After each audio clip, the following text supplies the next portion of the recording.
Sosial şəbəkə platformalarının fəaliyyətinə dövlət nəzarəti rəsmən sərtləşdirilir. Prezident İlham Əliyev İnzibati Xətalar Məcəlləsinə, eləcə də informasiya və uşaqların zərərli informasiyadan qorunması haqqında qanunlara edilən mühüm dəyişiklikləri imzalayıb.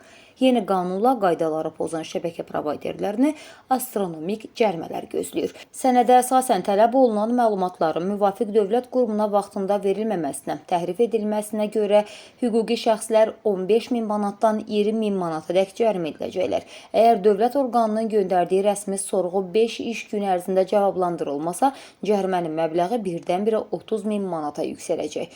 Yeni dəyişikliklərdə əsasən hədəf azyaşlıların qorunmasıdır. Yaş məhdudiyyəti tətbiq edilən platformada təhlükəsiz istifadə tələbləri pozularsa, şirkətlər 35.000 manatdan 40.000 manatadək məbləğdə cərimə zərbəsi alacaqlar. Qanunu heçə sayanlar üçün cəzalar bununla bitmir. Əgər sosial şəbəkə provayderi eyni xətanı bir il ərzində təkrar törədərsə, cərimənin yuxarı həddi düz 50.000 manat müəyyənləşib. Qlobal texnologiya nəhənglərinin və yerli provayderlərin yeni qaydalara uyğunlaşması üçün müəyyən vaxt tanınıb. İmzalanan tarixə qanun rəsmən 12 ay sonra qüvvəyə minəcək.